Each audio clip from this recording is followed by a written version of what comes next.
Listo, entiendo que ya se ve mi presentación. Sí, así es. Ok, perfecto. Bueno, buenos días a todos. Mi nombre es Quetzalcóatl López, soy abogado, como ya lo platicamos. Vamos a ver los impuestos en las operaciones inmobiliarias. La intención es hacerlo un poco dinámico. Me voy a ir, algunos temas son básicos y ya los conocen todos. Otros a lo mejor tendrán ahí y al final, como dijeron, a una sesión de preguntas y respuestas, lo que necesiten, con gusto me detengo. Entonces, pues bueno. Vamos a empezar. El contenido de la presentación va a versar precisamente sobre esto, que es la introducción, impuestos, cuáles impuestos se pagan, el impuesto sobre transmisión patrimonial, impuestos sobre transmisión patrimonial e ISR, impuestos sobre transmisión patrimonial, ICR e IVA, los impuestos que se pagan en caso de renta, deducciones y un pequeño cierre. Les decía, como saben, a partir de la NOM 247, todos estamos obligados a como asesores inmobiliarios a conocer y asesorar a las personas sobre el pago de impuestos, los que se realizan en una transacción inmobiliaria. Solamente nos vamos a enfocar a grandes rasgos en esta que son la transmisión de propiedad y el arrendamiento. Y en la transmisión de propiedad, para que quede claro, es un proceso en que una persona otorga los derechos de uso y obligaciones de un bien inmueble a otra. No solamente es la compraventa, también es una cesión de derechos litigiosos, también es una aportación a fideicomiso, también es una aportación a sociedad. Siempre que sale de la esfera de la propiedad de una persona y pasa a otra, sea física o moral, ahí pasa. Le vamos a llamar a todas las personas morales para evitarnos, personas jurídicas, que son todas las personas que no son, vamos a decir, humanos, ¿no? O sea, es decir, sociedades, fideicomisos, asociaciones, incluso gobierno también tiene que hacer estos procesos. Y el segundo es el arrendamiento, que es el contrato y la acción en la que una persona le cede a otra el uso y goce de un bien, obra o servicio a cambio de un precio determinado. O sea, es un término muy concreto. Los impuestos que aplican es el ISTP, que es el impuesto sobre transmisiones patrimoniales. Es un tributo que grava el traslado de una propiedad de una persona a otra y no tiene una temporalidad. Se devenga una vez que se realiza la transmisión patrimonial, sean fideicomiso, como les decía, aportación, venta, herencia o donación, incluso en el momento del acto, cuando realizan la escritura pública, el mismo notario hace el cobro. En Jalisco va del 2.5 al 3.5%, depende del municipio. Luego el ISR es un impuesto que grava los beneficios económicos obtenidos por personas físicas o jurídicas, es decir, grava los ingresos obtenidos. ¿Cuál es la utilidad que se tiene? Y el IVA es un impuesto indirecto que se aplica sobre la base de un valor añadido, es decir, nosotros fijamos un precio y se le añade el precio en cada etapa de producción, de comercialización, de bienes y servicios hasta la venta final para el consumidor, es decir, para el último dueño del bien. ¿Y cuál es pago? Pues a grandes rasgos les podría decir que hay tres momentos. El primero podremos decir nada, o sea, sin embargo, a veces nos confundimos porque se nos olvida el ISTP, que puede ser hasta el 3.5 del costo de una transacción inmobiliaria y como asesores tenemos que tenerlo siempre en cuenta. El ISR, que representa el 35% para personas físicas y el 30% para personas jurídicas. Y el IVA en algunos casos se paga y en otros no, y los vamos a desglosar a continuación. Vamos a empezar por el impuesto sobre transmisiones patrimoniales. Habitualmente, muchas veces me dicen, oye, pero es que en esta transacción no voy a pagar nada porque es una herencia. Pues siempre se paga el impuesto sobre transmisiones patrimoniales. En Jalisco, como les decía, va del 2.5 al 3.5. Es un impuesto que cobra el municipio y en otros lugares se le conoce como el impuesto de adquisición de inmuebles, el ISAI. Solamente en 14 estados se cobra. Por ejemplo, en una herencia, vamos a casos concretos, en una herencia, cuando un inmueble se encuentra en herencia, al momento en que trasladan el bien directamente al heredero o a los herederos, no importa si son familia o no, no importa el tipo de inmueble, se está exento del ISR y del IVA. Sin embargo, siempre se paga el impuesto sobre transmisiones patrimoniales. Y recordemos, nada más para aclarar, que la herencia siempre es de un muerto a cuando se muere el dueño del bien. La donación, ese es entre vivos, porque luego pasa de que mi papá me heredó un inmueble, pero el papá no se ha muerto, o mi mamá me dejó estos bienes, pero la mamá no ha muerto, entonces se llama donación. En el caso de donaciones, cuando se realiza entre cónyuges, concubinos, legalmente declarados, esto es bien importante, descendientes o ascendientes en línea recta, sin importar grado, es decir, abuelos, hijos, nietos, bisnietos y chosnos, ¿no? Solo se paga el impuesto sobre transmisión patrimonial, no importa nada, todos los demás impuestos están exentos. En la venta de casa habitación también se paga siempre el impuesto sobre transmisión patrimonial. Si la casa vale menos de 700,000 UDIs, que es al día de ayer 5,706,000 pesos, no se paga ISR. Es decir, hay una exención siempre y cuando el enajenante no haya usado el beneficio en los últimos 3 años. Es decir, si vende varias casas en 3 años, solamente puede aplicar una. Y no es por el monto más alto, sino es por la casa que decidan aplicar la exención. Vamos al segundo punto, que es el impuesto sobre la renta. En las siguientes transacciones se pagará ISR, es decir, el impuesto sobre la renta, adicionalmente al impuesto sobre transmisión patrimonial. Este pago, y esto es bien importante, se calcula por el valor final de venta, al cual se le resta el costo de adquisición actualizado al día de la venta, así como todos aquellos gastos y deducciones que se pueden aplicar para la operación, y la diferencia se hace una base para aplicar la tasa del ISR, que en personas físicas es del 35 y en personas morales del 30. Es decir, un ejemplo muy sencillo, hace 20 años, en 2000, se compró una propiedad y esa propiedad costó 1 millón de pesos. A costo de adquisición actualizado al día de hoy, vamos a decir que la casa vale 3,5 millones. Y si la propiedad se vende en 4,5 millones, se resta ese 3,5 millones a los 4,5 millones, queda una base de 1 millón. A eso se le aplican los gastos, que ahorita vamos a ver cuáles son, y al restante se le aplica la tasa de ISR y sobre eso se paga el impuesto. Acuérdense, el ISR es escalonado y se puede pagar hasta máximo un 35 en personas físicas. La donación. En el caso de donaciones, cuando se realiza en personas diferentes a cónyuges, concubinos, legalmente declarados, descendientes o ascendientes en línea recta, sí se paga ISR, porque la base de adquisición es cero. Recordemos que la donación es la entrega de un bien a título gratuito. Entonces, si me donas un bien que costó 0 pesos, pues tu costo de adquisición es cero y la utilidad es el total del monto de avalúo. ¿Cuál es la base? La base es el avalúo con el cual se levanta la escritura. En el caso de cesión de derechos litigiosos en una casa habitación o en un terreno que no tiene construcción, es como en la compra de derechos se aplica el pago y el ISR sobre la utilidad obtenida. El vendedor compensa la pérdida obtenida, es decir, yo tenía un inmueble, sobre un banco tiene un inmueble que te vende un derecho litigioso y te dice, ¿sabes qué? Esta casa vale 3 millones, la deuda es 1 millón, entonces compensa la pérdida, pero tiene que acumular el ingreso, ¿no? Al momento de escrituración y de adjudicación se paga ISR y también el impuesto sobre transmisión patrimonial. Y aquí sí es bien importante aclarar, a veces pasa que el deudor original debe ISR, predial o debe luz o agua. Siempre es importante que le demos la asesoría de que esos costos pueden ser adicionales al momento de generar una compraventa, porque para poder escriturar hay que pagar todo eso por cuenta del deudor original. En el caso de una venta de casa habitación, como dijimos, está exenta ISR. Sin embargo, si esta casa supera los 700,000 UDIs, que son 5,706,000 pesos, van suponiendo una casa de 7 millones, hasta 5,706,000 pesos, se exenta el ISR y sobre el 1,300,000 se aplican las reglas normales y se pueden aplicar las deducciones también que se tengan. Y la otra caso en el que siempre se va a pagar ISR es que en los últimos 3 años se haya hecho una exención, o sea, usado el derecho de exentar los montos de las 700,000 UDIs. El terreno sin nada construido es un terreno que siempre se va a pagar ISR. El ISR, les decía, siempre se paga cuando hay una transacción inmobiliaria sobre un terreno que no tiene nada construido. El vendedor está obligado a pagar el ISR por el incremento de su riqueza. Es importante esto aclarar. En la ley de IVA dice que es el suelo, nada más. Entonces, si hay algo encima que pueda dar pie a que se considere como beneficio comercial, puede generar IVA y el notario es el que da fe. Entonces, es bien importante.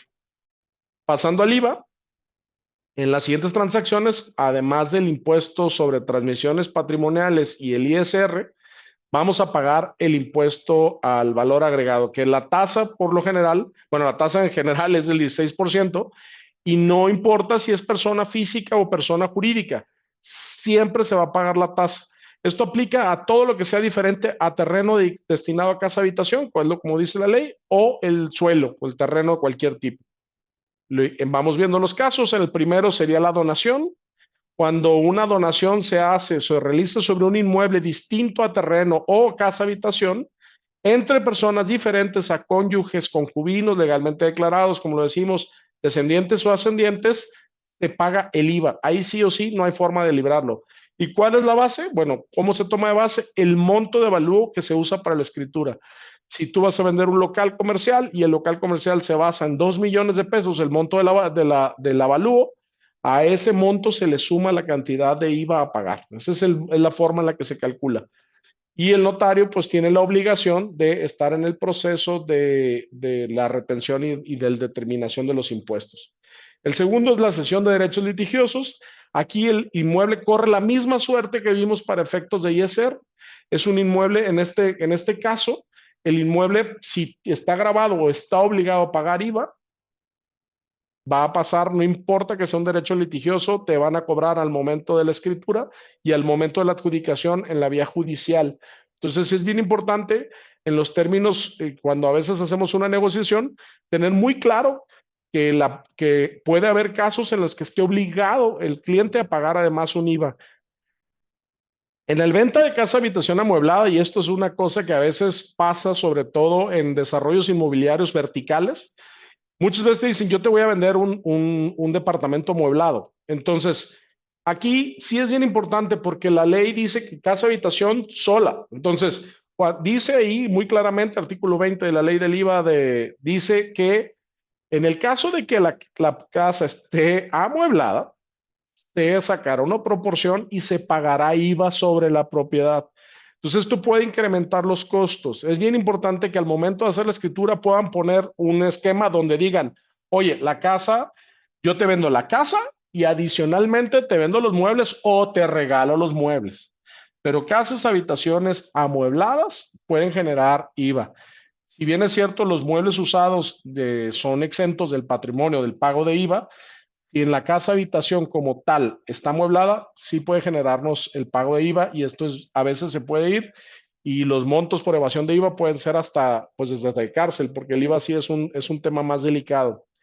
Un terreno de habitación con construcción diferente a casa habitación también paga IVA. En el caso de estos terrenos que tienen adheridas construcciones con un destino diferente totalmente a lo que se genera, sería una casa habitación, dice el artículo muy claramente, hay que pagar el IVA. Entonces, todos los locales, todas las bodegas, incluso los estacionamientos que solamente tienen una casetita, pero que la misma está construida, o sea, que es de concreto, está obligado al pago del impuesto. Entonces, eso es bien importante porque a veces sale más barato tumbar la casetita, vender el terreno y volver a poner la casetita que dejarla con la construcción, porque eso puede generar el pago del IVA y pues en un terreno el 16% pues se vuelve un monto muy interesante. En el caso de arrendamientos, ¿cuáles son los impuestos que pagamos? En el caso de un arrendamiento, los arrendamientos que solo pagan ISR es la casa habitación sin amueblar, es decir, la casa habitación normal. Los terrenos agrícolas, en ese caso no se paga nada. Los terrenos de cualquier estructura, incluso, por ejemplo, lo que decíamos de un estacionamiento, siempre y cuando no tenga construcción, pues se puede generar como un tema libre de pago de IVA. Todo lo que sea un terreno comercial, todo lo que sea casa habitación amueblada, bodegas, locales comerciales, plazas comerciales, sí generan el pago de IVA y adicionalmente el pago del ISR. En este caso, lo que se hace es, pues se hace la determinación y se paga. ¿Cuáles deducciones tenemos derecho? Vamos a las partes de las deducciones. En materia fiscal, pues nada más esto como una breve introducción, existe el principio de equidad tributaria, lo que quiere decir que a todo cargo le corresponde una deducción. Sin embargo, hay muy pocos impuestos que no generan deducciones. No es el caso de los vamos a atender, pero vamos a decirlo. Para el caso de una compraventa, se pueden decir los gastos notariales, es decir, siempre y cuando se facturen, obviamente, todos los gastos notariales se pueden deducir para efectos del pago del ISR. También los impuestos por enajenación de inmuebles. En este caso, siempre podemos hacer que cualquier impuesto que sea pagado que tenga que ver con enajenación de inmuebles es deducible para efectos de la base que vamos a pagar de ISR o incluso de IVA si fuera el caso. Las inversiones, es decir, ampliaciones o mejoras a la construcción, también debe estar amparada en una factura. No puede ser nada más que contratamos a alguien y que nos hizo una chambita y ese es el tema. No, tiene que estar amparada en una factura. Y aquí es bien importante, todos los gastos de mantenimiento no aplica. Es muy común que te dicen, oye, pues yo tengo este caso, pinté la casa todos los años, hice pago, cambié ciertas cosas. Lo que es conservación no funciona. Cambios o estructuras de mejoras, por ejemplo, que ahí algunos notarios sí jalan y otros, ustedes lo habrán visto, no lo hacen. Cuando cambias una tubería, es una mejora en la construcción porque estás cambiando las tripas de la casa o del inmueble, y eso sí podría considerarse como una mejora que puede ser deducible para efectos de ISR. Es bien importante que tengan la factura, es bien importante que tengan la transacción, porque para acreditarlo hay que tener el pago. Y pues de preferencia, si toman alguna foto o esto para que le recomienden a sus clientes, es bien importante porque a veces pasa que el SAT no lo quiere hacer válido porque no tiene un elemento de confiabilidad de que se haya hecho la transacción. Las remodelaciones al inmueble, cambio de fachada, todo ese tipo de situaciones, también debe estar amparado por una factura que detalle lo que se hizo. La comisión del agente inmobiliario, lo que nos pagan como agentes inmobiliarios, también es deducible para el cliente para efectos de ISR e IVA. Sin embargo, tiene que estar pagado obviamente en una factura. El pago en efectivo no funciona. Y por último, no es una deducción, pero la actualización del costo de adquisición del inmueble también es una deducción que se puede aplicar para la base de pago del impuesto. Aquí es bien importante porque a veces sucede que pues el inmueble dice, es que me costó 100,000 pesos. Pues sí, pero en 1980. Entonces, a la actualización también funciona. Y la exención antes mencionada en el caso de casa habitación, que va hasta las 700,000 UDIs, también es una base de deducción para efectos de ISR en una compraventa. Pasemos al caso del arrendamiento. En el caso del arrendamiento existen dos opciones para efectuar las deducciones. La primera es la llamada deducción ciega o deducción opcional, porque tú puedes optar por deducir esto. En esta, tú deduces el 35% del total de los ingresos. Si tú tienes en renta algo que son 10,000 pesos o 100,000 pesos, como tú le quieras poner, pon los ceros que te guste, puedes optar por deducir el 35% directo en el momento de hacer el tema y pagas solamente sobre la base del 65%. Es decir, sobre esa situación calculas el impuesto. Y adicional, tienes el beneficio de que el pago predial que se realiza cada año del bien inmueble arrendado se puede deducir. Ojo, y aquí para todas las personas que tienen varios inmuebles, si optan por esta opción, es para todos los inmuebles. No se puede que en esta tengo muchos gastos y en esta no tengo ningún gasto. Entonces, si optan por la opción de deducción ciega, va con todos los inmuebles.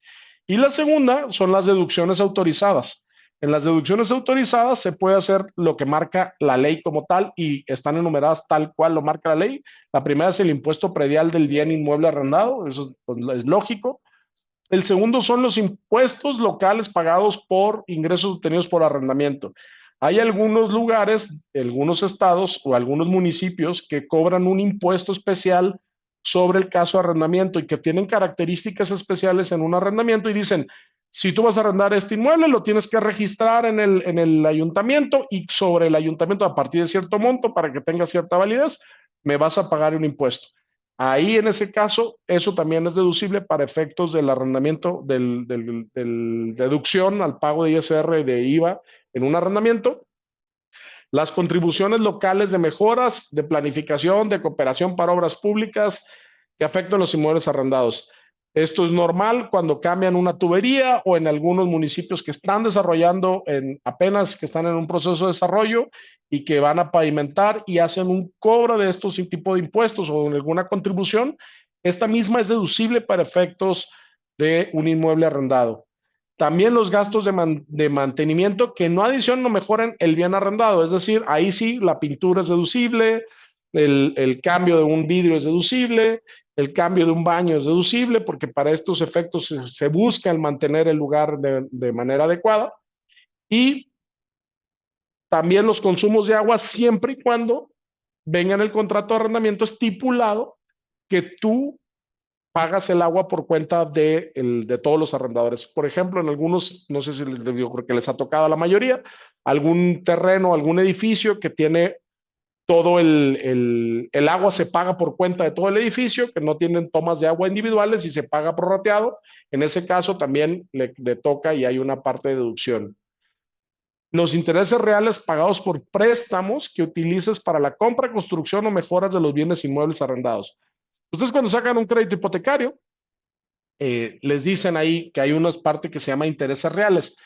No es materia de la presentación, se hace un cálculo y sobre esos que son los intereses reales también son deducibles para efectos de los pagos de impuesto de arrendamiento. Entonces aquí es bien importante y en la declaración anual adicionalmente pueden hacer válidos sus deducciones, pero ese ya entra como deducciones personales y esto, perdón, no lo aclaré, estas son deducciones para el caso de arrendamiento en forma mensual. Esto es para lo que se paga mes a mes. El otro que está ahí es el salarios, comisiones y honorarios pagados, así como los impuestos, cuotas o contribuciones que conforme a la ley te corresponda pagar por estos. Estas cuotas tienen que ser pagadas como patrón y tienen que estar registradas en el IMSS. Para que sea deducible, obviamente, un trabajador tiene que estar dado de alta en el IMSS y tiene que tener un timbre fiscal que determine que se le hizo un pago en forma semanal, mensual, quincenal, diaria o como ustedes pacten, eso no es un problema. Sin embargo, tiene que estar amparado en un CFDI y tiene que estar registrado ante el Seguro Social. Y por último, el importe de las, bueno, no por último, el importe de las primas de seguros que protejan los inmuebles arrendados, es decir, asegurar un inmueble, digo, esto se explica solo y listo. La última es inversiones que pueden ser las construcciones, adiciones y mejoras realizadas al inmueble arrendado. Ahí sí, todo lo que le hagamos al inmueble que se permita o que preste un mejor funcionamiento para el arrendamiento del inmueble, nos permite hacer deducciones y nos permite generar que esto se haga de una manera mucho, bueno, reducible para efectos del ISR.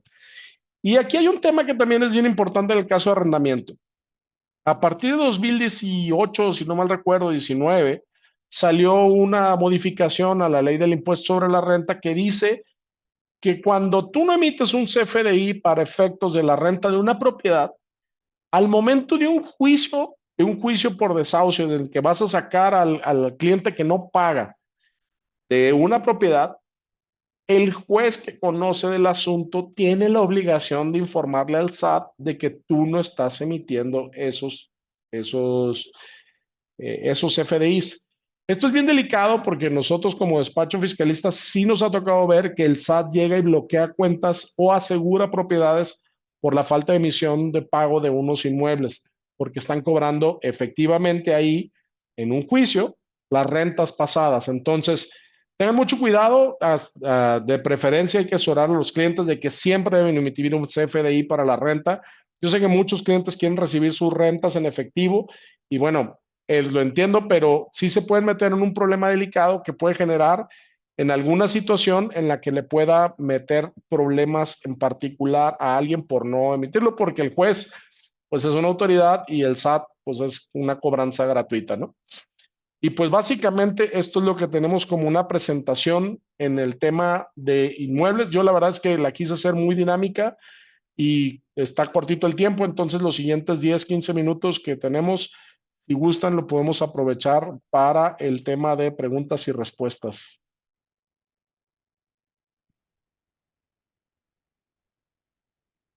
Muchas gracias, maestro Quetzalcóatl. Aquí tenemos una pregunta y es, ¿cómo compruebas esta contribución local? La No sé. contribución local, me imagino que nos estábamos refiriendo al tema que tenía que ver con las contribuciones de mejoras. Por ejemplo, los ayuntamientos, me ha tocado ver en algunos casos, sobre todo en Tlajomulco, me tocó ver un par de veces que estaban haciendo cambiando, tenía terreno de este que era empedrado, o sea, que tenía como piedritas, y le estaban poniendo carpeta asfáltica. Entonces el ayuntamiento llegó y le dijo, pues a partir de este momento nos va a tocar, bueno, les va a tocar por casa el pagar tal cantidad de dinero. Esa cantidad de dinero se paga al municipio, el municipio extiende un recibo oficial de pago y en ese recibo oficial de pago que se extiende es pues viene incluido la deducción, pues es un TFDI emitido por una autoridad y con eso sería suficiente para acreditarlo. O no sé si se referían a otro punto en particular.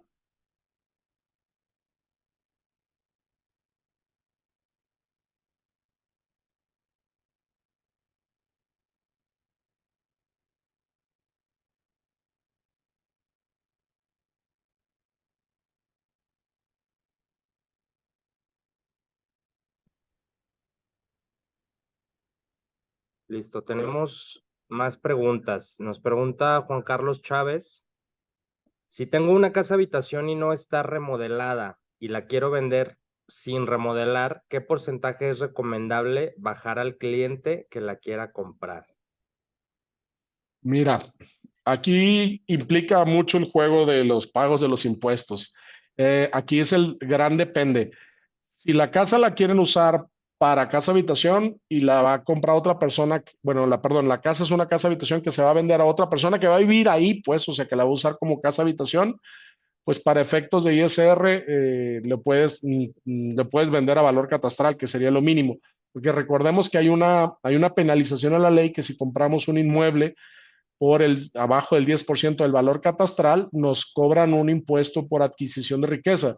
Es decir, si la casa en el catastro vale 1 millón de pesos y nosotros la vendemos abajo de 900,000 pesos, sobre ese diferencial tienes que pagar impuestos y es una tasa porque se supone que estás comprando un valor más bajo de su precio normal. Entonces, eso genera una, pues un pago de impuestos adicional. Entonces, yo diría que pues, lo mínimo que deberían pagar es esa cantidad.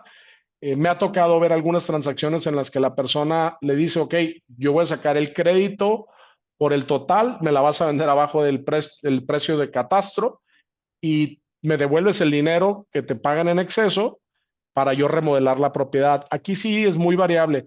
Obviamente, cuando una constructora quiere adquirir una propiedad que está un poco remodelada y la quiere tumbar, pues la quiere tomar al precio más alto, porque el costo de adquisición para efectos le conviene pagarlo o a fiscalizar la mayor cantidad del dinero porque le va a aprovechar la deducción. Entonces, sí, aquí es un poco variable, depende mucho de la persona y depende mucho de lo que le convenga a cada quien. Así es, muchas gracias. Pasamos con otra pregunta. Nos dicen, hola, tengo un cliente mexicano con INE y vive en Suiza desde hace 25 años. Según me dice, ya no paga ISR al vender. ¿Es verdad?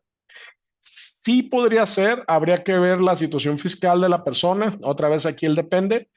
Vamos a suponer que es una persona que ya tiene residencia fiscal en Suiza y que tiene una propiedad en México y no va a hacer ninguna cosa de todo lo que lo ata a México, la propiedad en el sentido económico. De aquí de familiar y eso no nos vamos a meter, pero en el sentido económico, lo único que lo ata a México es una propiedad que tiene. Entonces la quiere vender. Si es una casa habitación, de entrada podría aplicar la exención normal por el tema de las 700,000 UDIs. También está la opción de que presente una opción de declarar como no contribuyente que va a pagar sus impuestos en el país de origen. Cada país de origen, y en México con Suiza sí tiene algunos tratados para evitar la doble tributación, sí pudiera generar acreditar que él tiene su residencia y que tiene su constancia fiscal en Suiza, y con eso podría exentar el pago del impuesto porque el notario le va a decir que va a pagar los impuestos allá. El impuesto sobre transmisión patrimonial, ese pues es un tema que no lo podemos evitar y es como el IVA, pues lo podrás pedir a lo mejor en devolución. Hay todo un tema sobre si ese impuesto es legal o no legal y algunos abogados como servidor lo pelea porque no está en una ley federal, sino está en una ley local, ¿no? Y entonces es un impuesto municipal y el municipio no tiene facultades para generar ese impuesto. Pero bueno, ese es otro tema. Muchas gracias. Nos pregunta Dorle Karina, ¿me puede repetir cada cuántos años se puede deducir el ISR en venta de casa habitación? Sí, cada 3 años se puede repetir el esquema de venta de una casa habitación y digo, usted puede vender todas las propiedades que quiera a lo largo de esos 3 años, nada más que solamente puede aplicar una exención cada 3 años.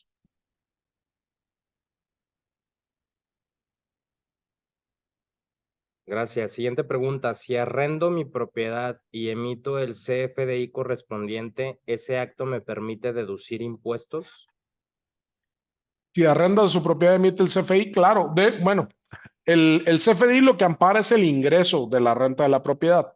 Lo que ampara es que yo recibí una cantidad adecuada por una situación. Lo que dice ahí, lo que me dice el CFDI es, yo derivado de esta operación, tengo una situación en la que pues estoy determinando los ingresos que tengo de estos. Es decir, yo recibí 10 pesos por la renta de la casa, aunque no me lo paguen. Es decir, yo nomás emito el recibo porque es como el recibo de cobro que ampara la cobranza. En el caso de una persona moral, en ese momento, pues lo que dice la situación es, yo ya tengo un ingreso, aunque sea en crédito. Las personas morales tienen una forma más compleja para generar los ingresos. No importa el pago, importa la emisión de la factura. Entonces, efectivamente, si usted tiene emitido un CFDI de ingreso, lo que decíamos de la equidad tributaria, lo que nos va a generar o nos va a permitir es que en este momento podamos hacer válidos también los gastos que tuviéramos, siempre y cuando los mismos estén amparados en facturas que contengan todos los requisitos fiscales, ¿no? O sea, que estén a nuestro nombre, que tengan el RFC, etcétera, etcétera, etcétera. Excelente, gracias. Y vamos a responder las últimas dos preguntas por Sí. cuestiones de tiempo. Nos pregunta Sergio, ¿la deducción ciega del 35% es válida para personas morales? Ah, buena pregunta. No recuerdo, según yo, está en la ley del IVA y dice que la deducción es para efectos de personas físicas, pero ahorita lo checo y ahorita mismo se la contesto. Muchas gracias. Y por último, nos pregunta Juan González, para exentar el ISR con la venta de un bien inmueble residencial, si es el hijo o hija del propietario quien vive en dicha propiedad, procede el beneficio fiscal.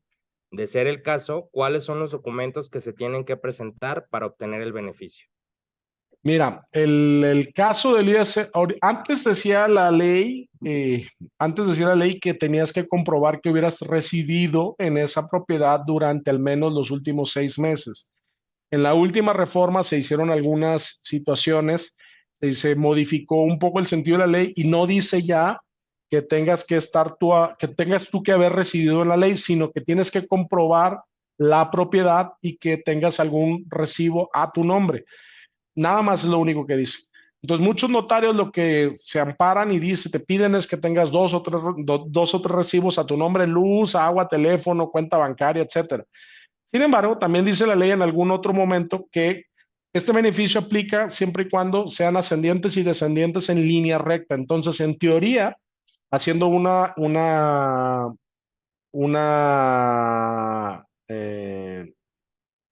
alguna situación así muy particular, una interpretación de la ley, lo podrías aplicar para efectos de tus hijos o tus nietos o ascendientes en línea recta, padres y abuelos. O sea, sí se podría. Y la documentación sería la misma. La persona, pues a final de cuentas, es acreditarlo con un acta de nacimiento o un acta donde se vea la línea recta, es decir, donde se vea el entroncamiento hacia arriba o hacia abajo, o en el caso de un cónyuge, porque también puede ser el caso de un cónyuge en el acta de matrimonio, ¿no? O sea, esto es una situación así. Ahorita aplica mucho en temas de matrimonios que se separan, pero nunca disuelven la sociedad matrimonial, o sea, nunca se divorcian y la casa pues está ahí, pero pues siguen casados y pues a final de cuentas, para efectos legales, la ley dice matrimonio, no dice que estén viviendo o cohabitando. Entonces, en ese caso también nos ha tocado acreditar que ahí vive con el acta de matrimonio y que todos los bienes están a nombre de la otra persona. De acuerdo, muchísimas gracias, maestro. Aquí estamos proyectando un reconocimiento que le hacemos llegar de parte de AMPI Guadalajara. Muchas gracias por esta presentación, un tema muy importante, información muy Gracias. valiosa, y lo invitamos a seguir participando en los eventos de AMPI Guadalajara. Muchísimas gracias.